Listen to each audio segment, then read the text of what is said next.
बिस्मिल्लाहिर्रहमानिर्रहीम नहमदुहु व नुसल्ली अला रसूलिहिल करीम अम्मा बाद।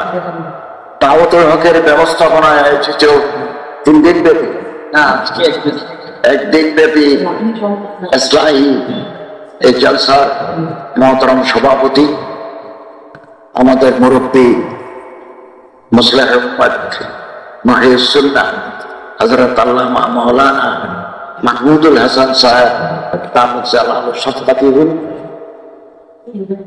মাওলানা নিয়ামতুল্লাহ ফরিদি সাহেব Amin Waalaikum Mahmud Syed Assalamualaikum ulama ikram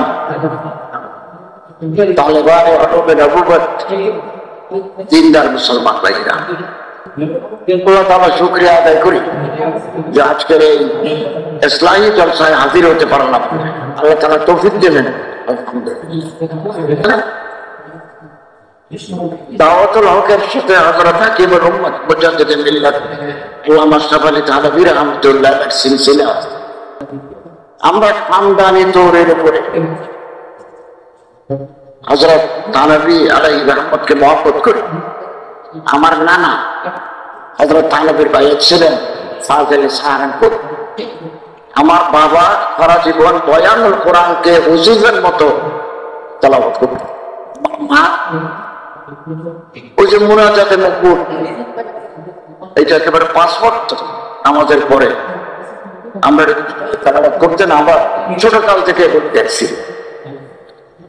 Islamic ফাউন্ডেশনে থেকে সিরাত বিশ্বকোষ ইসলামী বিশ্বকোষ আমি ওখানে আশরাফ আলী ও 1 খণ্ড আ 1 খণ্ড ই 1 খণ্ড ও হাতে আশরাফ আলী থানভীর পূর্ণাঙ্গ জীবনী লিখেছি এবং এটা আলাদা বই আকারে বের করেছি।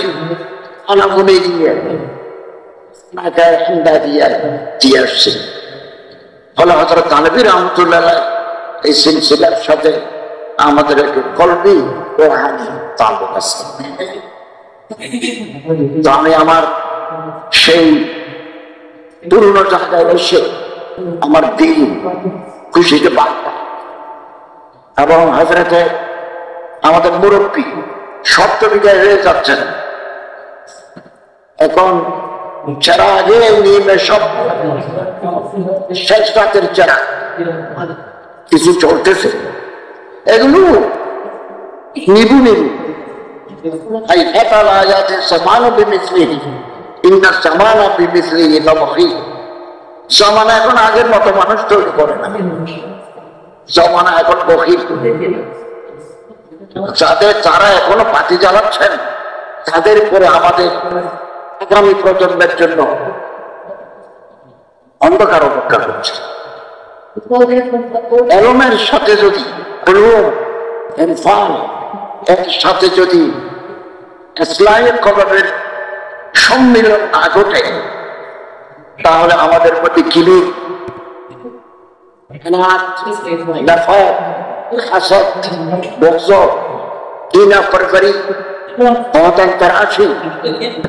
মানসব পরপরি এগুলো আমাদের ভিতরে দেশ করে ফেলে। ইসলামের নফস অত্যন্ত জরুরি। আল মুজাহিদ মান জাহাদা নফসা, এই নফসের বিরুদ্ধে নফসুল আম্মারাতুল বিসু বিরুদ্ধে যুদ্ধ করেছে জয়ী তিনি কামিয়াব। তিনি কামিয়াব। শরীরে রোগ হলে দেখা যায় ডাক্তারের কাছে যাই, চিকিৎসা করতে যাই।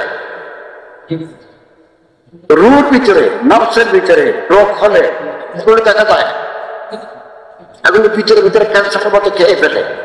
এগুলোর জন্য আল্লাহর বলি দরবেশের কথা সোহবতে বা আহলে দিন তাদের যোগাযোগ রাখতে দাও, তাহলে অন্তর পরিচ্ছন্ন হয়।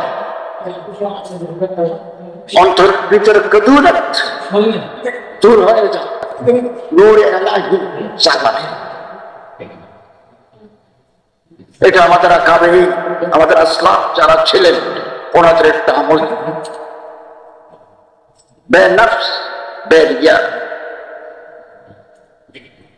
হযরত হাকিমুল উম্মত আল্লামা সাফারি থানভী নফর আল্লাহ মারকাতাহুর দরবারে এক সময় আল্লামা হুসাইন আহমদ মাদানী রাহিমাহুল্লাহ শাহুল হাদিস দারুল দেওবন্দ এবং মাওলানা আব্দুল মাজিদ দারিয়াবাদী দুজনে আসছেন। তো খানাটা নিজাম নির্ধারিত সময় পর বন্ধ হয়ে যায়, বন্ধ হয়ে গেছে। ট্রেন আসতে একটু দেরি করছে, খানা বলে আমি ওখানে গেছি, জিয়ারত করছি। হযরত একটা খলওয়াতটা আছে ওখানেও গেছি। তো ওরা দুইজনে খানা কান্দা দিয়ে সামনে একটা উঁচু জায়গা আছে, ওখানে মাথার তলে ব্যক্তি একটু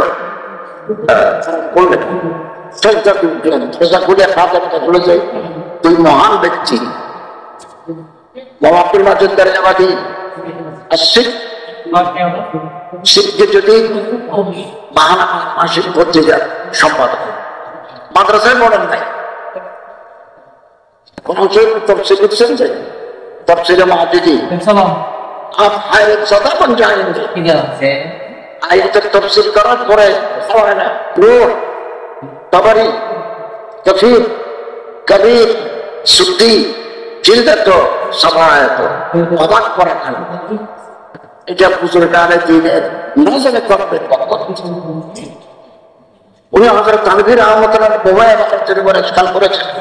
হযরত এভাবে না লিখে এভাবে লিখলে হতো না। হযরত তানভীর জবাব দিয়েছেন, হ্যাঁ তোমার কথাটাও সত্য, আমার কথাটাও সত্য। এবং বহু আয়াতের তাফসীর করার পরে তিনি নাহবি তরকিব করেছেন, যেটা মুবত্তার নেই হোক, এটা বদল জীবনে কোনোদিন মাদ্রাসায় পড়েন নাই, কিছু পুরো করেছেন। সামনাসামনি বসে এলম হাসিল করলে যে বরকত, নিজে নিজে আরবি শিখে গবেষণা করা, কিছু ভুল করেছেন, এগুলো ওলামায়ে কেরাম ধরে দিয়েছেন এবং ওনার তাফসীরকে ওলামায়ে কেরাম আসরের নয় আবার তামিল করে দিয়েছেন, নতবা থেকে প্রথম দিকে দাঁড়িয়েছে। তিনি বক্তা, তিনি আল্লাহ ওয়ালা দরবারে সুন্নাতের পাইকার বনে গিয়েছেন। एक কথা দুই কথা তাফসীরের পরে লিখতেছেন, इस आयत के बारे में मेरे मुर्शिद नबी ने फरमाया। अभी जो पता चले पता पावे, इस आयत के बारे में मेरे मुर्शिद नबी ने फरमाया। बायत होते চেয়েছিলেন মাদানীর হাতে, তিনি বললেন না, হযরত থানভীর হাতে যাও। মানুষের জীবন বদলে যায় আল্লাহ ওয়ালা তে সহবতের বরকত।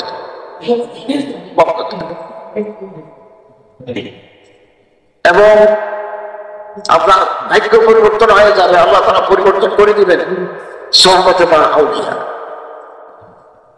সহবতে বা আউলিয়া। মানুষ মন্ত্রীদের পিছনে দৌড়ে, এমপির পিছনে দৌড়ে, ক্ষমতা চায় হাত আছে তার পিছনে দৌড়ে,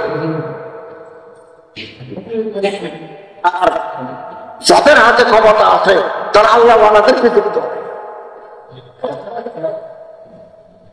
পিছনে দৌড়ে। আমি সরকারের দায়িত্ব এখন কত 4 মাস চলতেছি, তো আমার কোথাও গেলে সরকারি ভাবে জানিয়ে যেতে হয়, একটা প্রোটোকল আছে, স্টেট প্রোটোকল। লোকাল থানাকে জানাতে হয়, গোয়েন্দাদের জানাতে হয়, এখানে সিভিল ড্রেসে গোয়েন্দা আছে, আমার সাথে অস্ত্রধারী লোকেরা আছে, ইউনিফর্মধারী আছে, ইউনিফর্ম সারা আছে। এবং এই যে মাথার চুল কাটছি ওখানে কাটতে হয়, ওখানে গিয়ে রাষ্ট্রীয় কারণে কাটতে পারি না। তো তারপরেও গাড়ি দূরে রেখে, গাড়িকে দূরে অন্ধকার যে সহবতের জন্য, আল্লাহ নবীদেরকে পাওয়ার জন্য পথে পথে দৌড়।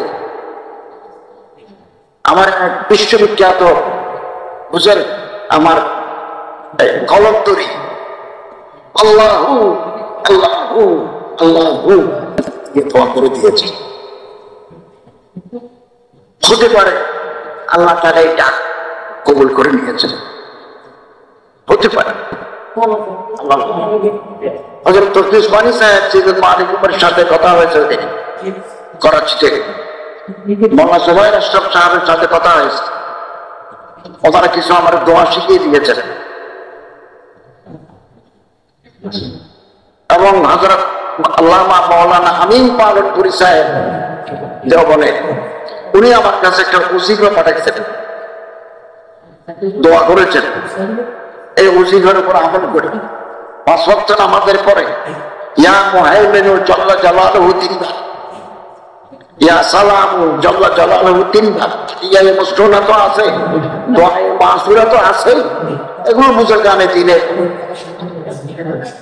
শিখিয়ে আমারে বলেছেন এটা আপনি সবসময় পড়বেন এবং কোন ধরনের মাসায়েল আফাত বলিয়াত আপনাকে ধরবে না। এখন আমি চট্টগ্রামে ছিলাম, কালকে হাটহাজারীতে বয়ান করছি, দারুল উলুম মাইনুল ইসলাম করে সকালে আসছি আর কি। আমি হলে পকেটে একটা ওসিফা হযরত আনাস ইবনে মালিক রাদিয়াল্লাহু তাআলা লম্বা ওসিফা, এটা সকালে একবার বিকেলে একবার পড়ি। যিনি হাজ্জাজ ইবনে ইউসুফের মতো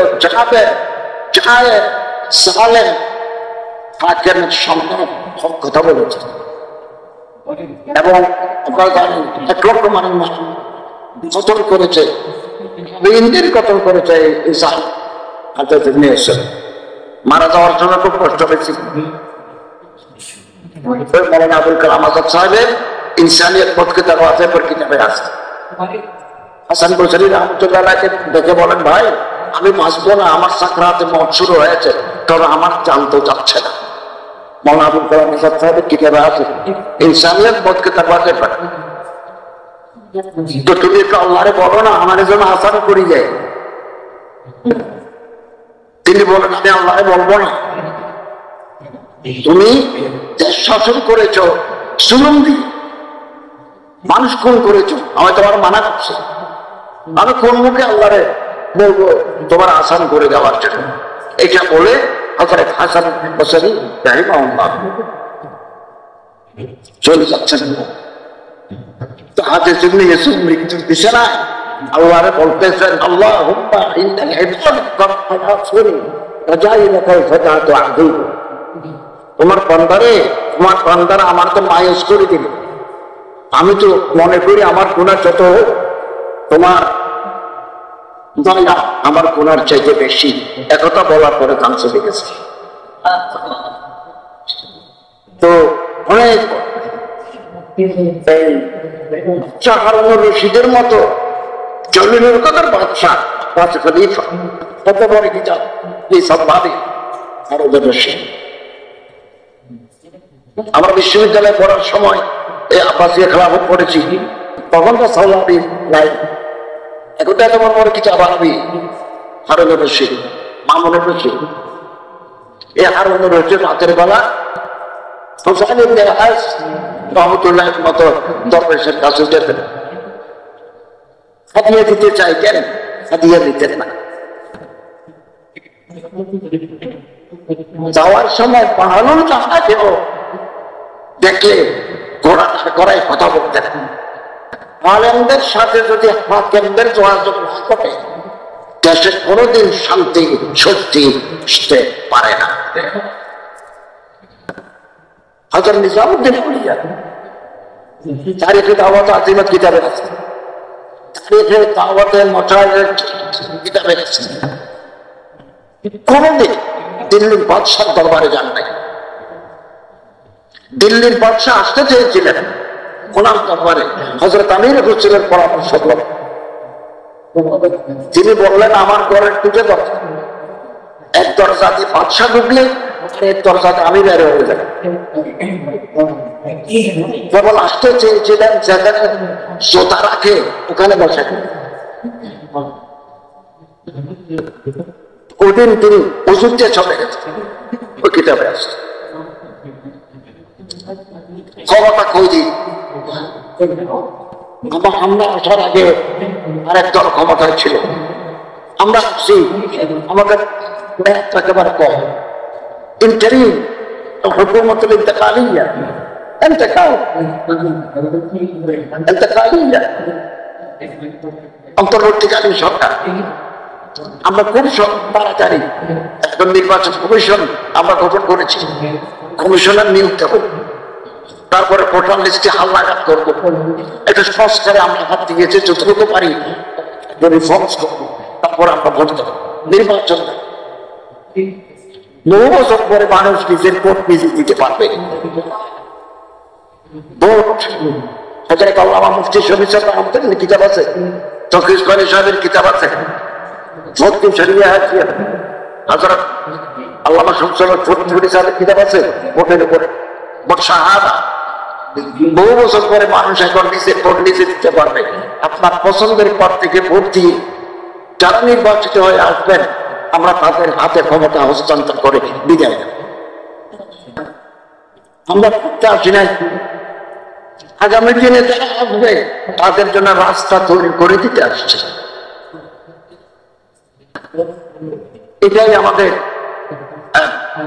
নির্বাচনের ট্রেন আমরা লাইনের উপর তুলে দিয়েছি, এটা স্টেশনে পৌঁছতে যতক্ষণ সময় লাগে সবগুলো আল্লাহর ইচ্ছা। আল্লাহ তাকে ইজ্জত দিবেন। পৃথিবীর সব মানুষ বিরোধিতা করে তাকে নামাতে পারবে না। আল্লাহ তাআলা তারা ফেলে দিবেন, সব মানুষ একশো ঘরে তারা তুলে দেবে। মানসাই এলাহি কামিয়াবি, আল্লাহর ইচ্ছায় কামিয়াব হবে। এটা আমাদের প্রিয় মাতৃভূমি বাংলাদেশ। আমি তো বলি আলেমদের একটা অংশের সাথে, এমনি আলেমরা হচ্ছে সমাজের নেতৃত্ব দানকারী বুজুর্গানের দিন।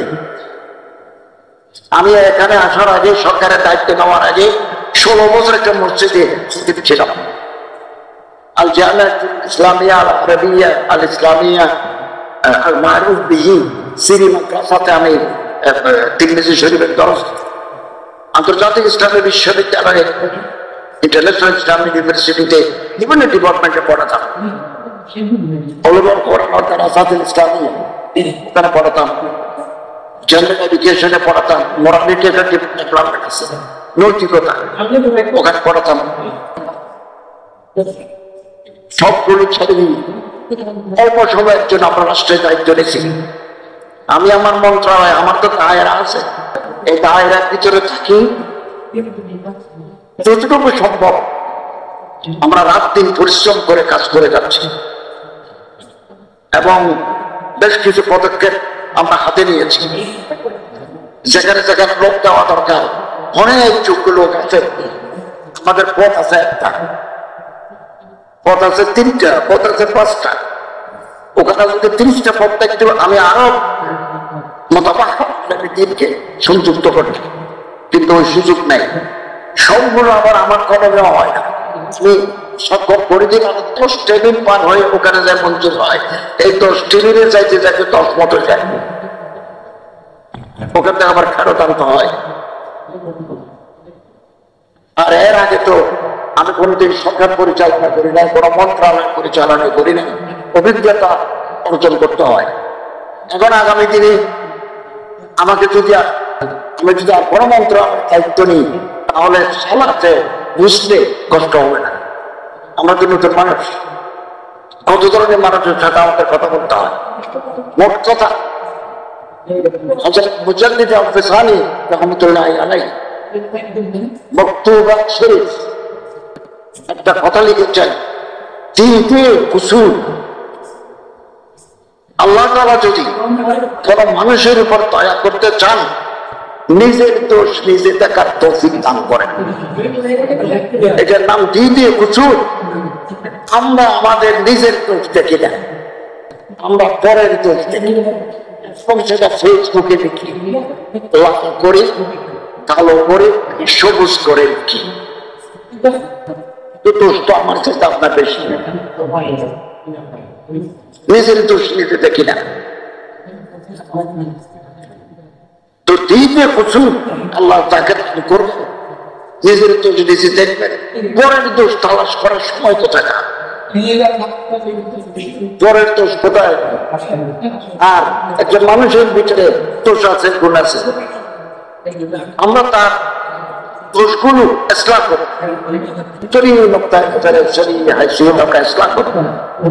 দোষগুলো চর্চা করবো, করবো না। কোন যদি থাকে তস্করা করবো, শরীর রুহ আছে, পবিত্র স্থান আছে, পায়খানার টয়লেট, নজরটা পড়বে পায়খানার টয়লেট, কলেজের দিকে পড়ে। মানুষের কি গুণ থাকে না? এগুলো সুন্নাত রাসূল আখলাকুন নবী সাল্লাল্লাহু আলাইহি ওয়াসাল্লাম মান আলাইহি ওয়া আসহাবিহি 17 খণ্ড সাহাবায়ে কেরামদের জীবনী বাজারে বেরিয়েছে, বাংলা হয়ে গেছে। প্রথম খণ্ডে আমার ভূমিকা আছে। সাহাবায়ে কেরামের পথেই উস্তাদের পথ, মুক্তির পথ। সাহাবায়ে কেরামদের মাধ্যমে গোটা পৃথিবীর দাওয়াত, তাবলীগ, তালিম, জিহাদ, তুজকে নফসের কাজ হয়েছে সারা দুনিয়াতে। দশটাতে কষ্ট হোক, আপনি চলে সামনে মাধ্যমে ধোকা দিয়ে ঘুরে ময়দানেও, জিহাদের ময়দানেও তারা, ইসলামের ময়দানেও তারা, আসহাবুস সুফফাতেও তারা, হাদিসের রাওয়ায়াত, সুন্নতকে চিন্তা করার ক্ষেত্রেও তারা, রাষ্ট্র পরিচালনায় আমরা 17 খণ্ড বাঁচা কাছে বেশি দাম নয়। চারিটা বাংলা করেছে, অনেকটা প্রতিষ্ঠান বাংলা করেছে, আমাকে বড় মতলাল, বড় মুফাসসির। ইসলামের ইতিহাস দিয়ে আলাদা মানে যেদিন মালিক বলেছেন আমার কাছে কেউ যদি জিজ্ঞাসা করতো তার ইসলামের কোন কিতাব পড়বো, তখন তিনি বলতেন আমি একটু ইতস্তত বোধ করতাম যে কোন নামটা পড়ি। মৌলানা ইসমাইল রেহান করাচি, আমি ইসলামের ইতিহাসের ছাত্র, ইসলামের ইতিহাসের উপর আমি পিএইচডি করেছি, ম্যাজিস্টার করেছি, বহু বছর চিত্রকথা করেছি। এত মুদল্লাল, এত মুফাসসির একজন আলেম দ্বীন যে করেছেন, আমি অবাক হয়ে যাই। আল্লাহ তাআলা এই জামানায় ইমাম সাহাবীর মতো, ইবনে কাসীরের মতো এরকম মানুষ আমাদের সমাজে দিয়েছে। আমাদেরকে ওই মঞ্চালা পৌঁছার চেষ্টা করতে হবে, বড় হতে হবে, নজরকে বড় করতে হবে, দিলকে বড় করতে হবে। আমি আমার মসজিদের বিরুদ্ধে এক সময় আমি একবার বলেছি, যে কোন একটা কারণে বলেছি, আমি ফেসবুকে দিয়েছি যে আমি মুসলমান, আমি আহলে সুন্নাত ওয়াল জামাতের অনুসারী, আমি হানাফি, আমি দেওবন্দি, আমি মাতুরিদি, সিলসিলায় আমি ঠাকুর এভাবে বলেছি।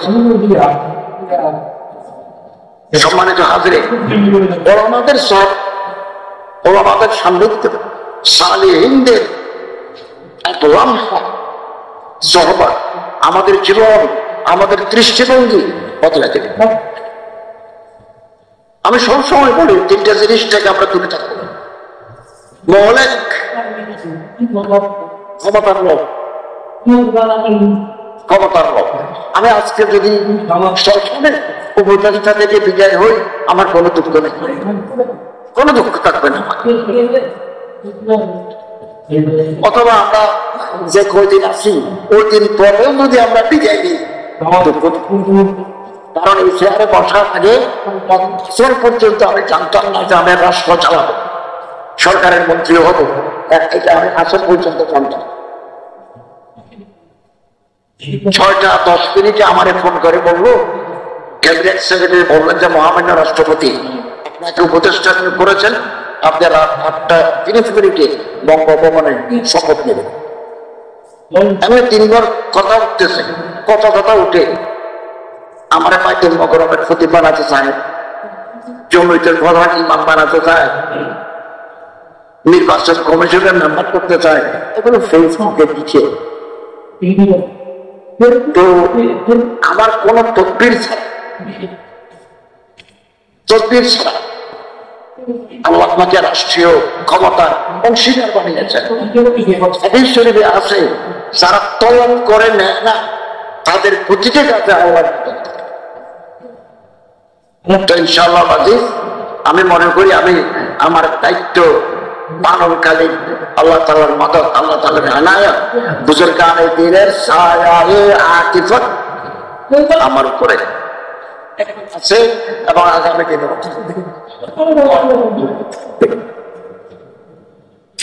তো আমি আমার ভাইদেরকে বলবো আমাদের দৃষ্টিভঙ্গি, আমাদের চিন্তা চেতনাকে আমরা একটু বড় করি না, বড় করি। আমাদের বুজুর্গানের দিনদের জীবনী পড়ি,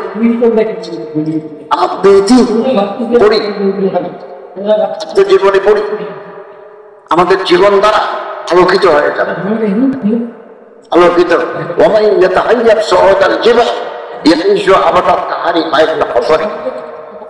ওই দূর উঁচু পাহাড়,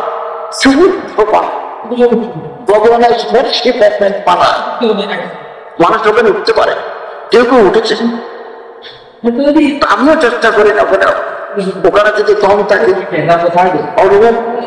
শুনুন মাহারিফ যদি পাহাড়ের চূড়ায় থাকে গিয়ে যদি নিয়ে আসতে পারি, চেষ্টা করি, দেখি না।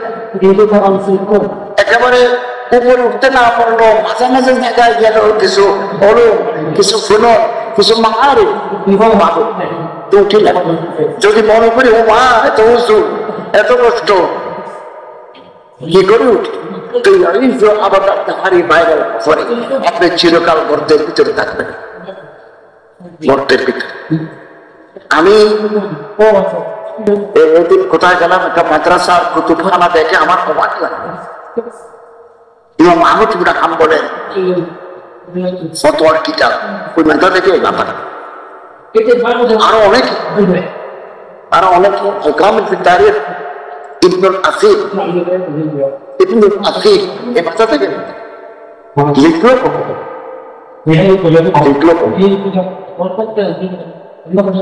এবং সালেমের বিরুদ্ধে, জাবেরের বিরুদ্ধে কথা বলার দায়িত্ব ওলামায়ে হক্কানি, ওলামায়ে রব্বানি। আমার এই প্রিয় মাতৃভূমি বাংলাদেশে যখন কোনো ফিতনা মাথা ছাড়িয়ে উঠেছে, এই ওলামায়ে হক্কানি, ওলামায়ে রব্বানি ময়দানে ঝাঁপিয়ে পড়েছেন, বুকের তাজা রক্ত তারা ধরে দিয়েছে। আমি 3 মাস 6 মাস আগেও আপনাদের সাথে ছিলাম, এখনো আপনাদের সাথে আছি, আগামীকালও আপনাদের সাথে থাকছি। আমার দায়রা মাহদুদ, প্রতিটি মন্ত্রণালয়ের আলাদা আলাদা কাজ আছে, 24 জনের 24টা দায়রা। ওই দায়রার ভিতরে তাকে আমাদের কাজ করতে হয়, আমাদের কর্মে সব কাজ হয় না। একটা প্রস্তাব দিলে এটা বিভিন্ন টেবিলে পার হয়ে মূল জায়গা থেকে অনুমোদন হয়, ওই জায়গায় যেতে পড়ে যায় মানুষ বলছে। কিন্তু সেখানে আমাদের গোয়েন্দা বিভাগ আছে, বাংলাদেশে স্ট্রং গোয়েন্দা বিভাগ আছে আমাদের। আমরা মন্ত্রণালয়ের মন্ত্রীর দায়িত্বে উপদেষ্টা, আমাদের কথা বলে এগুলো আবার যেখানে জমা দেওয়া দরকার সেখানে জমা দেয় রাষ্ট্র। এবং আমারও ওনারা রিপোর্ট পাঠান যে আজকে অমুক জায়গায় এরকম, অমুক জায়গায় এতজন, এরকম ওনারা রিপোর্ট বিভিন্ন সোর্স থেকে রিপোর্ট আসে। আমি আলহামদুলিল্লাহ ইসলামিক ফাউন্ডেশনকে একজন নূতন মহাপরিচালক দিচ্ছি, তিনি আলেম মুফতি,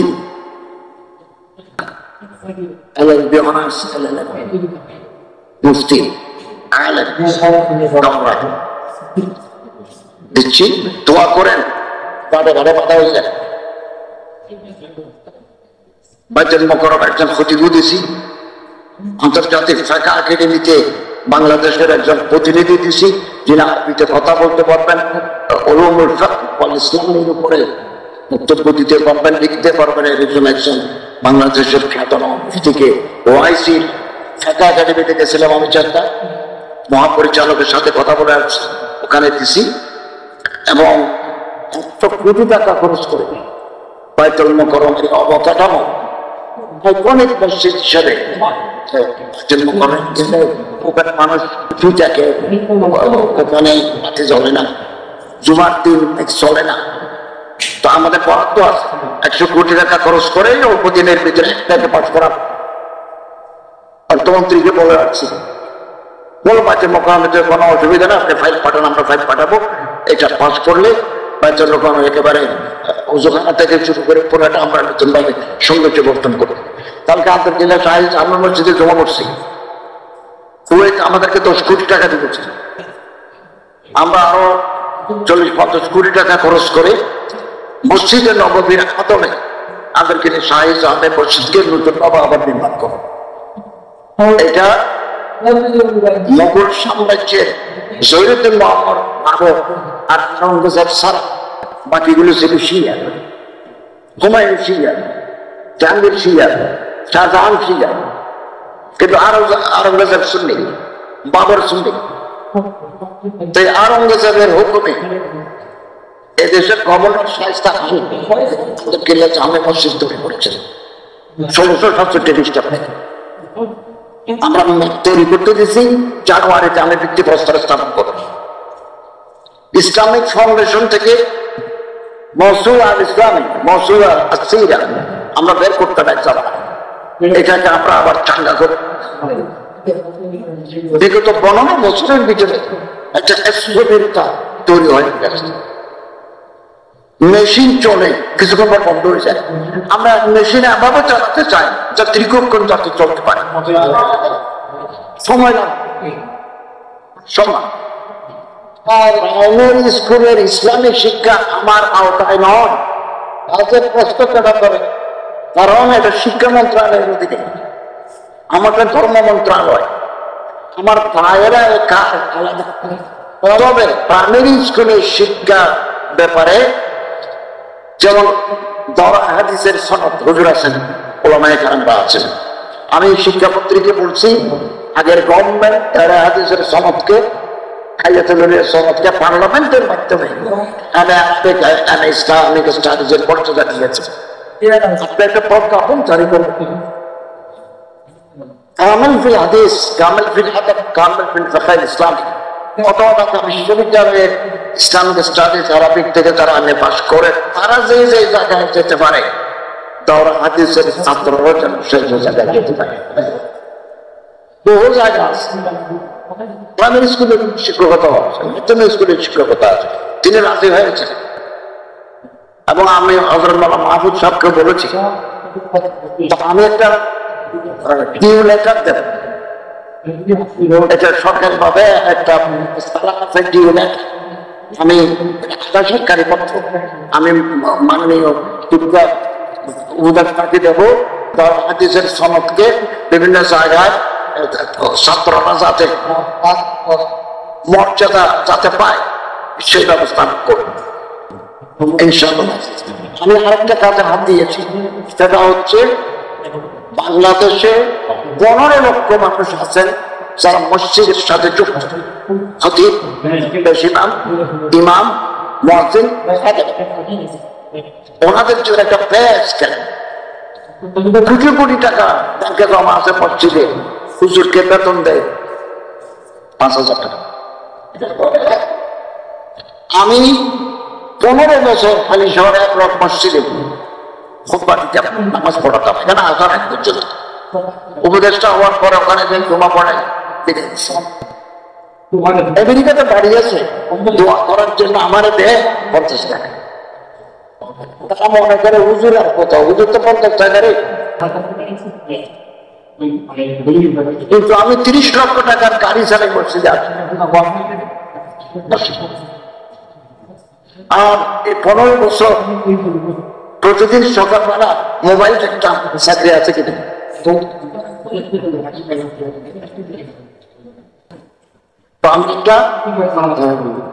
মসজিদ পরিচালনার নীতিমালা তৈরি করছি 2015 সালে পেজ কালকে সামনে রাখি ঢাকা বিশ্ববিদ্যালয়ে যারা চাকরি করেন তারা যে বেতন পান, ওই মসজিদের ইমাম এবং খতিবরা এই বেতন পান, খুলনা বিশ্ববিদ্যালয় পান। আমরা অর্থমন্ত্রীর সাথে আলাপ করে একটি ইউনিফাইড পে স্কেল করবো। সরকারি গুলো দিতে হবে সরকারি আওতায়, স্বায়ত্তশাসিত গুলো দিতে হবে, বেসরকারি গুলোর ক্ষেত্রে জেলা প্রশাসন অথবা ইউএন আমরা দায়িত্ব দেব যে আপনি মসজিদটা দেখেন, কমিটির সাথে আলাপ করেন, টাকা যদি বেশি ব্যাংকে জমা থাকে নিয়ম সাহেবকে তারা দিবেন না কেন, এই দেয় তারা একটা উৎসব ভাতা কেন দেবে না? আর জায়গা যদি থাকে ফান্ড জায়গা থাকে, ওনার উনি বিবি বাচ্চা নিয়ে মসজিদের পাশে থাকলে তাদের নামাজের জন্য সুবিধা হয়, এটাও এটা আমরা বলতে পারতে ইনশাল্লাহ সেটাও আমরা ঘোষণা করে দিয়ে যাব। ওয়াকফ আমাদের আন্ডারে, একজনের ওয়াকফ একজনকে মুতালি বানাই দিই। আমি একজন খুব ভালো ওয়াকফ অ্যাডমিনিস্ট্রেটর দিয়েছি, তিনি ঘুষ খান না, ন্যায় পড়ায়। একদিন গেছি, কাউকে বলি নাই, এটাকে ইংরেজিতে বলা সারপ্রাইজ ভিজিট। দরজায় উঠে আমার থেকে আমার অবাক,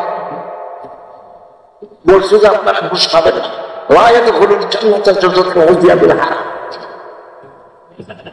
ঘুষ খাবেন না, একজনের জায়গা আর একজনকে মুঠোয়াটি বানাই দিবেন না। ওনারা বললেন যে অনেক মামলা হাইকোর্টে পেন্ডিং। আমি আইনমন্ত্রীর সাথে দেখা করছি, ওনার রুমে যাই, ওনাকে রাজি করেছি আমরা হচ্ছে 70 একটা বেঞ্চ করবো। হাইকোর্টের যে বেঞ্চ আছে উনি 6 মাসের ভিতরে ওয়াকফের মামলাগুলো শুনানি করে নিষ্পত্তি করে দিবেন। হাজার হাজার ওয়াকফ সম্পত্তি আছে, সেগুলো আমাদের তালিকায় নেয়। আর এক মাজার ক্ষেত্রে বিরাট ব্যবসা আছে, 4টা কমিটি আমাদের জমা দিচ্ছে। একটাকে যদি অনুমোদন দিই আর 2টা হাইকোর্টে মামলা করে দেবে। এর জন্য যারা প্রশাসন দিই আমরা ওটা চালাচ্ছি, শৃঙ্খলা ফিরিয়ে আনার জন্য আমরা চেষ্টা করছি। আমাদের দেশে 52 বছরে সরকারি ভাবে যারা হজে যায় তাদের সংখ্যা কম, বেসরকারি ভাবে যারা হজে যায় হজের সিস্টেমটা বেসরকারি হাতে, কিন্তু ইন্দোনেশিয়াতে তো সব সরকারি হাতে। 2,11,000 মানুষ ইন্দোনেশিয়া থেকে হজে যায়, 11,000 যায় বেসরকারি এজেন্সির মাধ্যমে, 2 লক্ষ যায় গভর্নমেন্টের মাধ্যমে। আমি ডিসেম্বরে আমার একটা টিম নিয়ে ইন্দোনেশিয়ার জাকার্তা, সেখানে হুজির মুরিদি নিয়ে সাথে আমার কথা হলো, আমরা ব্যবস্থাপনাটা দেখবো। আমাদের হাতে যদি কিছুদিন সময় থাকতো আমরা এটা কার্যকর করে দেখিয়ে দিতে পারতাম। এত সময় নেই, তবে সূচনা করে দিতে চাই, সূচনা করে দিতে চাই। এবং ইনশাআল্লাহ চাই আপনাদের পরামর্শ দরকার। আমাদের ভুল হতে পারে, পথে ভুল হতে পারে, আমাদের সিদ্ধান্ত অসিদ্ধ হতে পারে, তো আপনারা আমাদেরকে পরামর্শ দেবেন, ভুলটা ধরিয়ে দেবেন, করবেন, ভাই হিসাবে বুকে টেনে নেবেন। ফেসবুকে লিখলে সমাধান হয় না,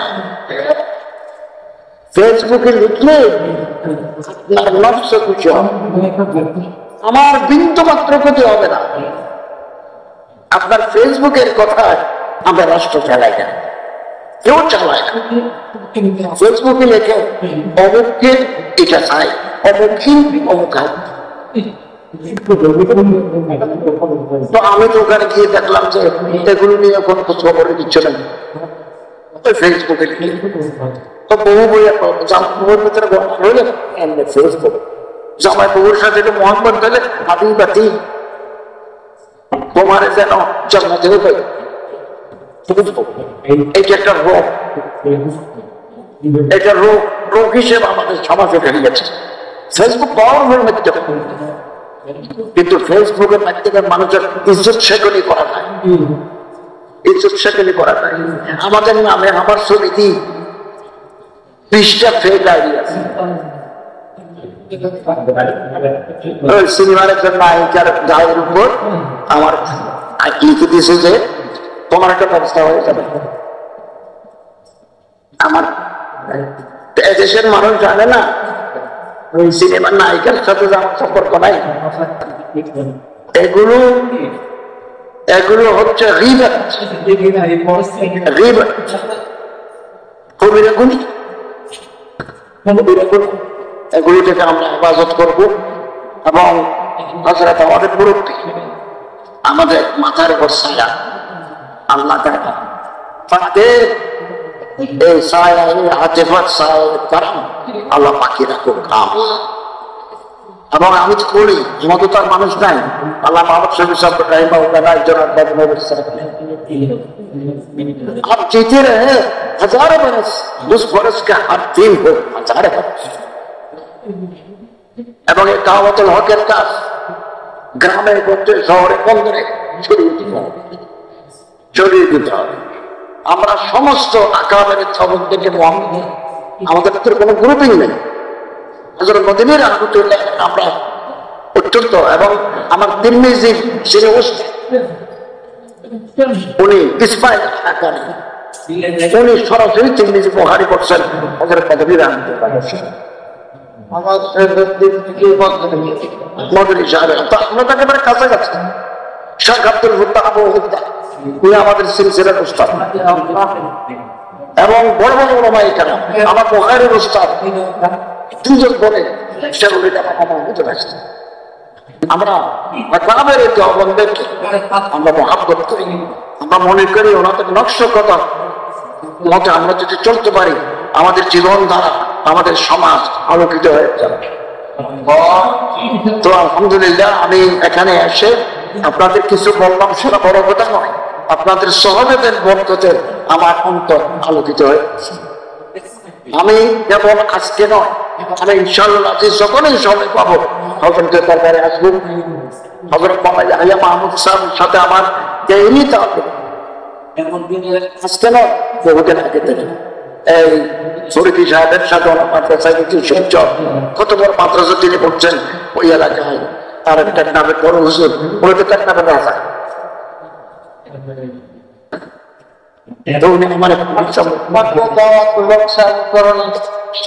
আপনারা যে যেখানে আছে আপনাদের গ্রামে গঞ্জে চালিয়ে দিতে হবে এটাই হকের পথ এটাই সত্যের পথ বেমেসাল বেমসিল এই হযরত তানভী রাহমাতুল্লাহ আপনি যদি হাদিস রাহমাতুল্লাহ হযরত তানভী সম্পর্কে অনেক কথা লিখেছেন হযরত মদিনী রাহমাতুল্লাহ সম্পর্কে অনেক কথা লিখেছেন আমি হযরত আরশাদ মদিনী সাহেবের কাছে দেওবন্দি 2007 সালে ওখানে তকরির করেছি বাঙালি ছাত্রদের তো হযরত আরশাদ মদিনী সাহেবকে বললাম আমার সাথে তো আপনার কথা আছে তিনি বললেন আপনার সাথে আমার রাতে খাবার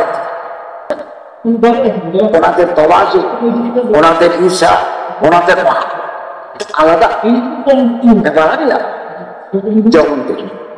আল্লাহ তাআলা আমাদের তৌফিক করুন আমি আপনাদের কাছে দোয়া চাই যতদিন আমরা রাষ্ট্রের ক্ষমতায় আছি জাতির জন্য কওমের জন্য মিল্লাতের জন্য দ্বীনের জন্য কিছু খেদমত যাতে করতে পারে সেই তৌফিক যেন আল্লাহ তাআলা আমাদের দান করেন ওয়া আলহামদুলিল্লাহ